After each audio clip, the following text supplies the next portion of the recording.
नमस्कार दोस्तों। आज हम जो बात करने वाले हैं इस वीडियो में, हम कुछ इम्पोर्टेंट डेफिनेशन की बात करेंगे जो कि सेक्शन 2 में बताई गई हैं सीपीसी के। इसके पहले वाली वीडियोस में हमने बात की थी इंट्रोडक्शन, हिस्ट्री, नेचर क्या है सिविल लॉ का या सिविल प्रोसीजर कोड का, और दूसरी वीडियोस में बात की थी हमने डिक्री से रिलेटेड। आज के इस वीडियो में हम कुछ इम्पोर्टेंट डेफिनेशंस की बात करें जो कि सेक्शन 2 में डिफाइंड है। तो जो सबसे पहले डेफिनेशन आज हम डिस्कस करने वाले हैं वो है डिग्री होल्डर।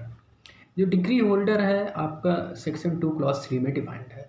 डिग्री होल्डर का मतलब यहाँ सिंपल से शब्दों में ये हुआ जिसके फेवर में डिग्री पास की गई हो, या फिर जो उस डिग्री को एग्जीक्यूट करने के लिए कैपेबल है, या फिर जिसके पास अथॉरिटी है उस डिग्री को एग्जीक्यूशन के लिए। तो डिग्री होल्डर का मतलब क्या हुआ, या वो कौन से पर्सन होंगे जो कि डिग्री होल्डर के नाम से जाने जाएंगे या डिग्री होल्डर कहे जाएंगे। तो वो सारे लोग जिनके फेवर में एक डिग्री पास हुई है, या फिर जो एक कैपेबल है उस डिग्री को एग्जीक्यूट करवाने के लिए, या फिर उनके पास एक अथॉरिटी है कि उस डिग्री को वो एग्जीक्यूशन करवा सकें। जो एग्जीक्यूशन से रिलेटेड बात है सीपीसी में ऑर्डर 21 डील करता है, और काफ़ी सारे सेक्शंस हैं जो कि सेक्शन 34 ऑनवर्ड्स काफ़ी सारे 36 ऑनवर्ड्स काफ़ी सारे सेक्शंस हैं एग्जीक्यूशन से रिलेटेड। दूसरी डेफिनेशन की जो बात है वो है जजमेंट डेटर की। जजमेंट लेटर जो है हमारा वो डिफाइंड है सेक्शन 2 क्लॉज 10 में। तो जजमेंट लेटर का मतलब क्या हुआ, जिसके अगेंस्ट डिग्री आई है या फिर जिसके अगेंस्ट हम उस डिग्री को एग्जीक्यूट करवा सकते हैं। तो जजमेंट जो होल्डर है या डिग्री होल्डर जो है जिसके फेवर में आई हो, जजमेंट लेटर जिसके अगेंस्ट डिग्री आई हो। फिर बात करते हैं जजमेंट क्या होता है। तो जो जजमेंट की डेफिनेशन है सेक्शन 2 क्लॉज 9 में बताया गया। जजमेंट का मतलब ये हुआ कि कोई भी स्टेटमेंट जो कि एक जज देता है, किसके ग्राउंड पे, डिग्री और ऑर्डर के ग्राउंड पे। Means a judgement is a statement given by the जज on the grounds of degree and order. तो वो सारी चीज़ें जो कि एक डिग्री के ग्राउंड्स पर या फिर एक ऑर्डर के ग्राउंड्स पर जो स्टेटमेंट एक जज देता है वो क्या होती हैं, जजमेंट होती हैं। अब जो जजमेंट होगा, अगर हम बात करें उसमें कौन कौन सी सारी चीज़ें होंगी, तो सबसे पहले एक concise statement of the case होनी चाहिए। दूसरी चीज़ होना चाहिए points for the determination. Third one is decision, and the fourth one reason for the decision. तो क्या कहने का मतलब है कि जजमेंट जो है एक स्टेटमेंट है जो कि एक जज देता है किसके ग्राउंड में, डिग्री और ऑर्डर के ग्राउंड पे। अगर हम वही बात करें कि इसेंशियल कंडीशंस क्या है जजमेंट की, तो सबसे पहले क्या है कि आपका एक कंसाइंस स्टेटमेंट ऑफ केस होता है। दूसरा points for determination. Third one is आपके decision. Fourth one reason decision होना चाहिए। जो जजमेंट से रिलेटेड है सेक्शन 33 है अपने पास, ऑर्डर 20 डील्स करता है जजमेंट और डिग्री से रिलेटेड। वहाँ काफ़ी सारी चीज़ें बताई गई है कि जजमेंट में क्या क्या होंगी, जजमेंट साइन कब किया जाएगा, जजमेंट का ये कब माना जाएगा कि कब इफेक्ट से है, या फिर उस पर ऐसे कौन कौन सी सारी चीज़ें, डिग्री में ऐसे कौन कौन से पर्टिकुलर्स होंगे जो कि इंक्लूड होंगे। अब बात करते हैं हम ऑर्डर की। जो ऑर्डर है वो डिफाइंड है सेक्शन 2 क्लॉज 14 में। तो ऑर्डर का मतलब क्या हुआ, एक formal expression of any decision of a civil court which is not a decree. तो जैसे कि हमने डिग्री के डेफिनेशन में भी पढ़ा कि कौन क्या है, डिग्री भी एक formal expression of an adjudication given by the court. Means judicial determination एक डिग्री मानी जाती है।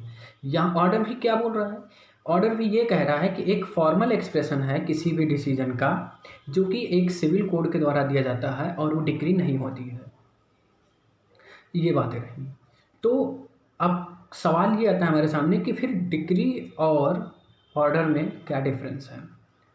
तो जो सबसे पहला डिफरेंस है वो बात आती है कि जो हमारी डिग्री है वो केवल और केवल सूट में क्या होगी, दी जाएगी, जो कि एक प्रेजेंटेशन ऑफ प्लेन से कमेंसमेंट की जाती है। जिसकी अगर हम देखें कि सूट का कमेंसमेंट कैसे होगा, तो सेक्शन 26 और ऑर्डर 4, हम इन दोनों को अगर साथ में पढ़ेंगे तो हमें ये चीज़ें पता चलेंगे कि कहाँ से क्या कहते हैं कैसे सूट को कमेंट किया जाता है। तो वहाँ बताया गया है कि किसी भी सूट का commencement by the presentation of the plaint होगा। तो डिग्री कहाँ दी जाएगी, एक सूट में दी जाएगी जो कि प्लेन से क्या हुआ है, उसका कमेंसमेंट हुआ है, जो कि प्लेन के द्वारा उसे फाइल किया गया है। वहीं ऑर्डर जो है क्या हो जाए, ऑर्डर का मतलब ये हुआ कि ज़रूरी नहीं है कि वो प्लेन से ही हो। अगर वो किसी अदर प्रोसीडिंग में भी आ सकता है, चाहे वो पिटीशन हुई हो या फिर एक एप्लीकेशन से हुई हो। फिर दूसरी बात आती है कि जो अपील, वो जो डिक्री है, अगर इसमें अपील की बात आएगी तो सारी डिक्री अपीलेबल नेचर की होती है। बट अगर वही ऑर्डर की बात आती है तो कुछ सर्टेन ऑर्डर्स बताए गए हैं हमें सेक्शन 104 में, जहां ये बताया गया है कि ये सारे ऑर्डर्स क्या होंगे, एक अपीलेबल नेचर के होंगे। फिर बात आती है कि जो डिक्री होगी वो एक ही होगी, ऑर्डर कई सारे भी हो सकते हैं। तो ये एक तरह से देखा जाए तो एक कुछ ये बेसिक्स डिफरेंस है। हाँ, एक और भी एक डिक्री जो भी होगी वो प्रिलिमिनरी भी होती है, फाइनल भी होती है, कंपोजिट, बट ऑर्डर में ऐसी कोई भी सिचुएशन नहीं है। तो ऑर्डर और डिग्री की अगर जब कभी भी बात आएगी तो उनमें ये सारी चीज़ें डिफ्रेंशिएट भी हम कर सकते हैं। अब बात आती है हमारे सामने कि मीन प्रॉफिट क्या है। तो मीन प्रॉफिट जो है हमारा सेक्शन 2 क्लॉज 12 में बताया गया है। तो मीन प्रॉफिट का मतलब अगर सिंपल से शब्दों में समझने की कोशिश करें कि वो सारे प्रॉफिट्स जो कि किसी भी प्रॉपर्टी से सामने वाला पर्सन जो कि ऑथराइज नहीं था उसने अचीव किया है, उसने एक्वायर किया है, वो प्रॉफिट क्या होता है, वो इंटरेस्ट का भी हो सकता है in the nature of interest, और वो मेन प्रॉफिट भी क्या है, वो प्रॉपर्टी से भी रिलेटेड हो सकता है। बट हाँ, अगर उसने कोई इम्प्रूवमेंट करवाया हुआ है उस प्रॉपर्टी में तो वो क्या हो जाएगा, वो मीन प्रॉफिट में नहीं आएगा। तो मीन प्रॉफिट का अगर एक साधारण शब्दों में समझने की कोशिश करें तो एक ऐसा प्रॉफिट जो किसी एक ऐसे पर्सन ने लिया हुआ है जो कि वो ऑथराइज नहीं था उसमें क्या होना का, उसको लेने का, या फिर एक तरह से देखा जाए तो वो रॉन्गफुल क्या है, पोजीशन की प्रॉपर्टी से उसने क्या हुआ है, मीन प्रॉफिट लिया हुआ है। मीन प्रॉफिट ऑफ मूवेबल और इमूवेबल दोनों प्रॉपर्टी से क्या कर सकते हैं, क्लेम कर सकते हैं। अब दूसरी डेफिनेशन की बात करें तो हम प्लीडर की बात करते हैं कि प्लीडर कहाँ डिफाइंड है। तो प्लीडर सेक्शन 2 क्लॉज 15 में है। प्लीडर का मतलब कोई भी ऐसा पर्सन हुआ जो कि एक इंटाइटल्ड है अपीयर होने के लिए कोर्ट में, या फिर कोई भी ऐसा एडवोकेट है या वकील है या अटॉर्नी है जो कि एक हाई कोर्ट का हो। तो प्लीडर के कौन से मतलब वो सारे पर्सन जो कि एक इंटाइटल्ड है किसी भी कोर्ट में अपीयर होने के लिए, या फिर वो वकील भी हो सकते हैं, अटॉर्नी भी हो सकते हैं, प्लीडर भी हो सकते हैं हाई कोर्ट के। तो ये रही प्लीडर की बात। अब बात करते हैं लीगल रिप्रेजेंटेटिव की कि लीगल रिप्रेजेंटेटिव कौन होंगे। तो जो लीगल रिप्रेजेंटेटिव डेफिनेशन दी हुई है सेक्शन 2 क्लॉज 11 में दी हुई है। सिंपल से शब्दों में अगर हम बैरट को छोड़ दें तो लीगल रिप्रेजेंटेटिव का मतलब हुआ वो सारे पर्सन या वो सारे लोग जो कि किसी डिजीज पर्सन की प्रॉपर्टी को देखभाल करने के लिए या फिर उसकी प्रॉपर्टी को क्या करते हैं, वो रिप्रेजेंट करते हैं in the language of law या इन लॉ लेयर। तो लीगल रिप्रेजेंटेटिव का मतलब क्या हुआ कि वो सारे पर्सन जो कि किसी भी डिजीज्ड पर्सन के स्टेट या उसकी प्रॉपर्टी को क्या कर सकते हैं, रिप्रेजेंट करते हैं कि हाँ जो जब सूट होगा तो वो सूट कर भी सकते हैं या उनके अगेंस्ट सूट हो भी सकता है रिप्रेजेंटेटिव कैरेक्टर में। तो इसके अलावा भी बहुत सेक्शन 2 में बहुत सारी डेफिनेशंस हैं, तो ज़्यादा ज़रूरी नहीं है उन्हें पढ़ना, बट हाँ कुछ डेफिनेशंस हैं जैसे ऑर्डर की है, डिक्री की है, जजमेंट की है, डिक्री होल्डर है, कोर्ट की या फॉरेन कोर्ट या फॉरेन जजमेंट हम आगे आने वाले वीडियो में जब हम जुरिस्डिक्शन की बात करेंगे तब वहाँ हम इसको डिस्कस करेंगे इसके डेफिनेशन को। तो आज की इस वीडियो में अभी तक हमने केवल और केवल डेफिनेशन पार्ट को, साथ साथ हम ये भी देख लेते हैं आगे आने वाले कुछ सेक्शंस की, जिसमें जो सेक्शन 3 है वो बात करता है सबऑर्डिनेशन ऑफ कोर्ट्स की, कि ऐसे कौन सी कोर्ट्स होंगी जो एक दूसरे की सबऑर्डिनेट होगी।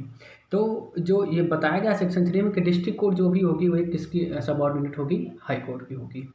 वहीं अगर हम बात करें सेक्शन 4 की तो एक सेविंग क्लॉज की बात करता है, सेक्शन 5, 6 रेवेन्यू कोड से रिलेटेड बात करता है, सेक्शन 7 और 8 जो है वो बात करता है provincial small causes and presidential small causes code in respectively. तो ये सारी चीज़ें दी गई हैं। सेक्शन 6 रेवेन्यू कोड की बात करता है। आगे आने वाले सेक्शंस में हम सेक्शन 6 का रेफरेंस लेंगे और जब जुरिस्डिक्शन की बात होगी जहाँ की 15 to 20 की बात हम करेंगे। तो आज के इस वीडियो में हमने कुछ डेफिनेशंस की बात की, तो उम्मीद है ये सारी डेफिनेशंस आपको एक साधारण शब्दों में समझ में आ गई होंगी। तो आप मेरे चैनल को क्या करिए, सब्सक्राइब करिए, लाइक करिए, शेयर करिए। आपको मेरी वीडियोस पसंद आ रही हैं तो आप उसको लाइक करिए ज़रूर। तो और आगे आने वाली वीडियोज़ में हम काफ़ी सारे टॉपिक्स की बात करेंगे CPC से रिलेटेड। तो आज का वीडियो यहीं तक। Thank you so much.